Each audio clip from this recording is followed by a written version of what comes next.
আসসালামু আলাইকুম। সবাইকে স্বাগত জানাচ্ছি বিডি দর্পণের নিয়মিত আয়োজন আজকের দুনিয়ায়। আপনাদের সঙ্গে আছি আমি তাসনিম হোসাইন। চলুন জেনে নেওয়া যাক সারা বিশ্বে এ পর্যন্ত ঘটে যাওয়া আজকের প্রধান খবরগুলো।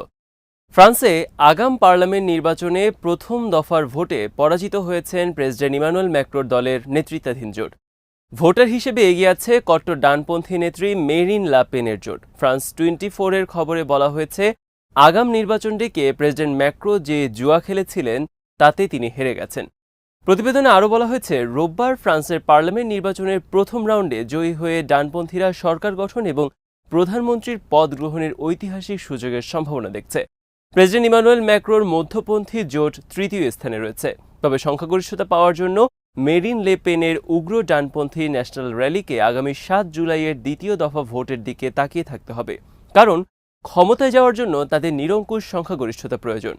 জুন মাসের শুরুতে ইউরোপিয়ান পার্লামেন্ট নির্বাচনে আরএনএর হাতে ম্যাক্রোর মধ্যপন্থী জোটের ভরাডুবি হলে ম্যাক্রো বেশ আকস্মিকভাবেই জাতীয় নির্বাচনের ঘোষণা দেন।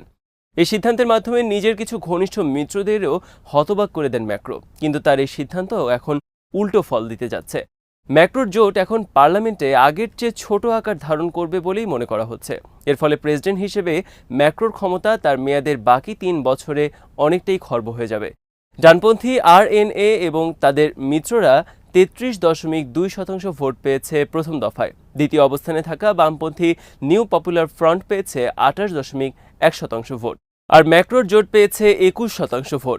এর ফলে ধারণা করা হচ্ছে মেরিন লা পেনের জোট 577 আসনের পার্লামেন্টে 230 থেকে 280টি আসন পেতে পারে, যদিও সংখ্যাগরিষ্ঠতার জন্য দরকার 289 আসন। ভোট শেষ হওয়ার পরই এসব বিষয়ে চূড়ান্ত ফলাফল পাওয়া যাবে।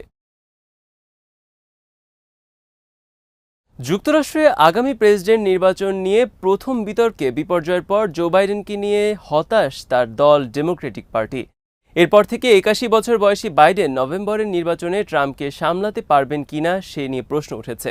এমনকি নির্বাচনের প্রার্থিতা থেকে বাইডেনকে সরে দাঁড়ানোর কথাও তুলেছেন ডেমোক্রেটিক পার্টির অনেকেই। অন্যদিকে নির্বাচন থেকে বাইডেনকে সরানো নিয়ে মূলত ভয় পাচ্ছে ন্যাটো সহ ওয়াশিংটনের পশ্চিমা মিত্ররা। ব্রিটেন ও ইউরোপীয় নীতি বিষয়ক সিএনএন-এর সম্পাদক লুক ম্যাকগির মতে, কূটনীতিকদের ভয় শেষ সময়ে এসে প্রার্থী পরিবর্তন করা হলে পুরো নির্বাচনী প্রক্রিয়া সংকটের মধ্যে পড়তে পারে। এতে রাশিয়া এবং চীনের মতো শত্রুরা মার্কিন গণতন্ত্রে হস্তক্ষেপের সুযোগ করে নিতে পারে। লুক ম্যাকগি বলেন, এমনটা হলে শত্রু দেশগুলোর তুলনায় যুক্তরাষ্ট্রকে দুর্বল দেখাবে, আর এই দুর্বলতা ভুয়া তথ্য ছড়ানোর সুযোগ করে দিতে পারে। আর ভুয়া তথ্য যুক্তরাষ্ট্র এবং পশ্চিমা দেশগুলোর মধ্যে বিভেদ সৃষ্টি করতে পারে। বাইডেন যদি নির্বাচনে জিতেও যান, তারপরও তার অক্ষমতা নিয়ে যেসব জল্পনা চলছে তার জেরে বিভক্তি, অবিশ্বাস এবং ভয়ের আবহ তৈরি হবে বলে মনে করেন সিএনএন-এর এই সাংবাদিক। তিনি আরও বলেন, ইউক্রেনকে সহায়তায় বাইডেন কংগ্রেসকে রাজি করাতে পারবেন কিনা, মধ্যপ্রাচ্য ও প্রশান্ত মহাসাগরীয় অঞ্চলে অস্থিতিশীলতা বাড়লে অজনপ্রিয় সিদ্ধান্ত নেওয়ার মতো রাজনৈতিক সক্ষমতা তার থাকবে কিনা, এসব বিষয়ে শঙ্কা দেখা দিতে পারে। এদিকে বৃহস্পতিবার বিতর্কের পর নিজের এবং দলের ভাবমূর্তির যতটা ক্ষতি হয়েছে তা ফিরিয়ে আনতে চেষ্টা চালিয়ে যাচ্ছেন বাইডেন। তিনি বলেছেন, তিনি নির্বাচনে ট্রাম্পকে হারানোর বিষয়ে আশাবাদী। গাজা সিটির সুজাইয়া এলাকায় ইসরায়েলি বাহিনীর আগ্রাসন এখনও চলছে। অন্যদিকে প্রতিরোধ যোদ্ধারা সম্মিলিতভাবে দখলদার সেনাদের বিরুদ্ধে লড়াই চালিয়ে যাচ্ছেন। গত কয়েকদিন ধরে সুজাইয়ায় তুমুল লড়াই চলছে। হামাসের সামরিক শাখা আল কাসাম ব্রিগেডস এক বিবৃতিতে জানিয়েছে, তাদের যোদ্ধারা রবিবার যুদ্ধের 268তম দিনে সুজাইয়া এলাকায় ইসরায়েলি বাহিনীর উপর 2 দফা মর্টার হামলা চালিয়েছে। হেভি ক্যালিবারের এই হামলায় দখলদার সেনারা নিশ্চিতভাবেই হতাহত হয়েছে। সারায়া আল কুদস ব্রিগেডের সাথে যৌথভাবেও 1 দফা হামলা চালিয়েছে আল কাসাম। এছাড়া সুজাইয়ায় 2টি মার্কাভা ট্যাঙ্কের উপর আল ইয়াসিন 105 রকেট দিয়ে হামলা চালানো হয়েছে। গাজা সিটির তাল আল হাওয়া এলাকায় ইসরায়েলি বাহিনীর একটি চেজারিত ট্রুপ ক্যারিয়ার এবং একটি মিলিটারি বুলডোজারের উপর আল ইয়াসিন 105 রকেটের হামলা চালিয়েছে আল কাসাম।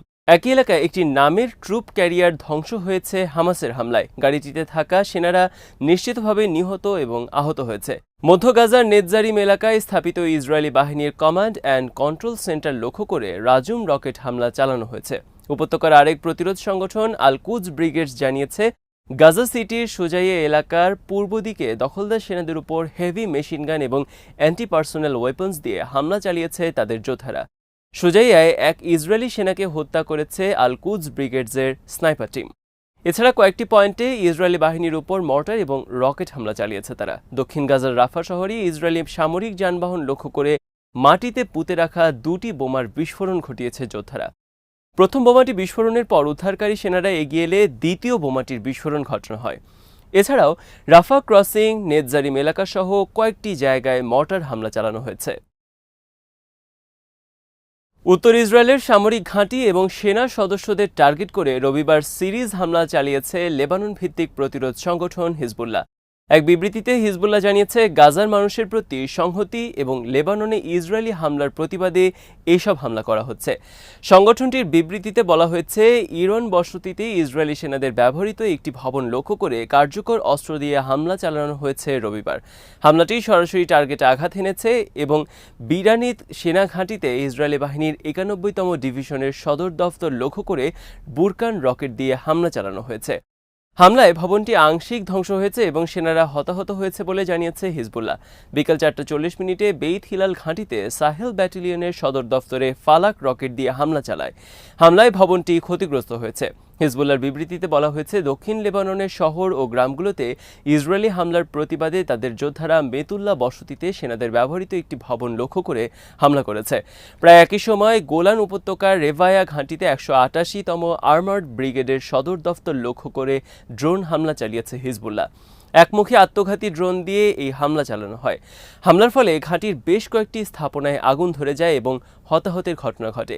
বেইত হিলাল এলাকায় একটি সামরিক ওয়ার্কশপে ফালাক রকেটের হামলা চালিয়েছে হিজবুল্লাহ। বিকেলে কয়েকটি ইসরায়েলি আর্টিলারি পজিশনে রকেট হামলাও চালানো হয়। সন্ধ্যায় ৬টার দিকে শেবা ফার্ম এলাকার রুইসাত আল কারন ঘাঁটিতে আর্টিলারি এবং রকেট হামলা চালানো হয়। এদিন ইসরায়েলের একটি মার্কাভা ট্যাঙ্ক এবং নেমেরা আর্মার্ড রিকভারি ভেহিকেল লক্ষ্য করে হামলার ভিডিও প্রকাশ করেছে হিজবুল্লাহ। গাইডেড মিসাইল দিয়ে এই হামলা করা হয়েছে এবং রবিবার হিজবুল্লাহর হামলায় ১৮ সেনা আহত হওয়ার কথা স্বীকার করেছে ইসরায়েলি সামরিক বাহিনী। এদের মধ্যে বেশ কয়েকজনের অবস্থা গুরুতর। গোলান উপত্যকায় হিজবুল্লাহ ড্রোন হামলায় এই সেনারা আহত হয়েছে। সাফাদ শহরের জিভ হাসপাতাল কর্তৃপক্ষ জানিয়েছে, সেখানে রবিবার ১৮ জন আহত সেনাকে নেওয়া হয়েছে। অন্যদিকে হাইফার রামবাম হাসপাতাল জানিয়েছে ৩ জন আহত সেনাকে চিকিৎসা দেওয়ার কথা। আগামী কয়েকদিনের মধ্যে দক্ষিণ গাজার রাফা শহরের সামরিক অভিযান বন্ধ করতে পারে ইসরায়েল। ইতোমধ্যে বিষয়টি নিয়ে সিনিয়র সামরিক কর্মকর্তাদের সাথে আলোচনা শুরু করেছেন নেতানিয়াহু।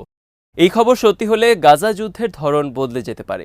ইসরায়েলি গণমাধ্যমের বরাত দিয়ে আল মায়াদিনের খবরে বলা হয়েছে, নতুন এই পরিকল্পনায় ইসরায়েল হয়তো টার্গেট ভিত্তিক অপারেশন চালাবে এবং আকাশ থেকে বিমান হামলার পরিমাণ বাড়িয়ে দেবে। রাফা শহরে হামাসের সাথে লড়াই শেষ হওয়ার পথে নেতানিয়াহুর এমন দাবির এক সপ্তাহ পরেই এই খবর এলো।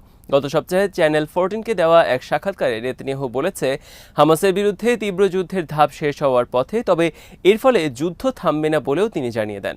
রাফা শহরে মুখোমুখি লড়াই বন্ধ হবে। ইসরায়েলি গণমাধ্যম বলছে, রাফা অভিযান শেষ করার মাধ্যমে ইসরায়েল উত্তর সীমান্তে হিজবুল্লাহর সাথে বোঝাপড়ায় মনোযোগ দেবে। এক্ষেত্রে যুক্তরাষ্ট্র মধ্যস্থতাকারীর ভূমিকা পালন করতে পারে। সামরিক কর্মকর্তাদের বরাত দিয়ে চ্যানেল 12কে একজন ইসরায়েলি রাজনৈতিক ভাষ্যকার বলেছেন, গাজার যুদ্ধ শেষ হবে না, তবে যুদ্ধের ধরন বদলে যাবে। তিনি বলেন, যুদ্ধের দ্বিতীয় ধাপে টার্গেট ভিত্তিক রেইড এবং বিমান হামলা বাড়ানো হবে। এর অর্থ, কোথাও হামাস যোদ্ধাদের অবস্থানের খবর পেলে সেখানে অভিযান চালানো হবে। ইয়ারন আব্রাহাম নামের একজন রাজনৈতিক ভাষ্যকার ইসরায়েলি চ্যানেল 12কে বলেছেন, এই নিয়ে তৃতীয়বারের মতো সুজাইয়া এলাকায় অভিযান চালিয়েছে ইসরায়েলি বাহিনী। প্রতিবারই হামলায় সেখানে পুনরায় সংঘটিত হয়েছে এবং বেসামরিক নাগরিকদের মাঝে খাদ্য, পানি ও ঔষধ সরবরাহ করেছে। সেই সাথে ইসরায়েলি সেনাদের সাথে হয়েছে তুমুল সংঘর্ষ।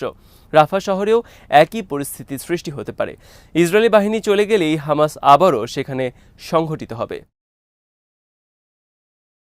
রাশিয়ার সঙ্গে যুদ্ধ বন্ধে একটি সমন্বিত পরিকল্পনা তৈরি করেছেন বলে জানিয়েছেন ইউক্রেনের প্রেসিডেন্ট ভলোদিমির জেলেনস্কি। রাজধানী কিয়েভে এক সংবাদ সম্মেলনে তিনি এই কথা বলেন। সংবাদ সম্মেলনে জেলেনস্কির সঙ্গে উপস্থিত ছিলেন স্লোভানিয়ার প্রেসিডেন্ট নাতাসা পিয়ার্স-মুসার। এ সময় ইউক্রেনের প্রেসিডেন্ট বলেন, যুদ্ধ বন্ধে একটি পরিকল্পনা সামনে আনা আমাদের জন্য খুবই গুরুত্বপূর্ণ। এই পরিকল্পনায় বিশ্বের সংখ্যাগরিষ্ঠ দেশের সমর্থন থাকবে। যুদ্ধ থামাতে আমরা কূটনৈতিক উপায়ে কাজ করছি। আল জাজিরার খবরে বলা হয়েছে, যুদ্ধ থামানোর কথা বললেও বর্তমানে ইউক্রেন ও রাশিয়ার মধ্যে এই নিয়ে কোনো আলোচনা চলছে না। আর জেলেনস্কি ও রুশ প্রেসিডেন্ট ভ্লাদিমির পুতিনের সাম্প্রতিক বক্তব্য থেকে এটাই বোঝা যাচ্ছে যে সম্ভাব্য কোনো শান্তি চুক্তি থেকে দেশ দুটি এখন সবচেয়ে দূরে অবস্থান করছে। শান্তি চুক্তির শর্ত হিসেবে কিয়েভ বারবার বলে এসেছে ইউক্রেনের আন্তর্জাতিকভাবে স্বীকৃত অঞ্চলগুলো থেকে রাশিয়াকে অবশ্যই সেনা প্রত্যাহার করতে হবে। এই অঞ্চলগুলোর মধ্যে 2014 সালে রাশিয়ার দখল করা ক্রিমিয়া উপদ্বীপও রয়েছে। এরপরই কেবল মস্কোর সঙ্গে শান্তি আলোচনা শুরু করবে কিয়েভ। এদিকে যুদ্ধক্ষেত্রে রুশ বাহিনী আরও অগ্রগতি অর্জন করেছে বলে দাবি করেছেন পুতিন। তার ভাষ্যমতে রাশিয়ার অভিযানের মুখে ইউক্রেনের পূর্ব এবং দক্ষিণাঞ্চলে আরও এলাকা ছেড়ে গেছে ইউক্রেনীয় সেনারা। মূলত সেখানে আত্মসমর্পণ করেছে কিয়েভ। ওই এলাকাগুলো বর্তমানে রুশ বাহিনীর দখলে রয়েছে। ইউক্রেনের যুদ্ধক্ষেত্র ধীরে ধীরে অগ্রগতি পাচ্ছে বলে জানিয়েছে রুশ বাহিনী। গত শুক্রবারও দেশটির এক গ্রাম দখলের দাবি করেছে তারা। বর্তমানে ইউক্রেনের প্রায় 25% এলাকা রাশিয়ার দখলে রয়েছে। এছাড়া 2022 সালে দেশটির 4টি অঞ্চল বিতর্কিত গণভোটের মাধ্যমে রাশিয়ার সঙ্গে অন্তর্ভুক্ত করা হয়। তবে এই 4 অঞ্চলে পূর্ণ নিয়ন্ত্রণ নেই মস্কোর। আজ এখানেই শেষ করছি। সবাই ভালো থাকুন, সুস্থ থাকুন আর দেখতে থাকুন বিডি দর্পণ। চ্যানেলটি ভালো লাগলে সাবস্ক্রাইব করুন। সংযুক্ত থাকুন আমাদের ফেসবুক পেজে। আল্লাহ হাফেজ।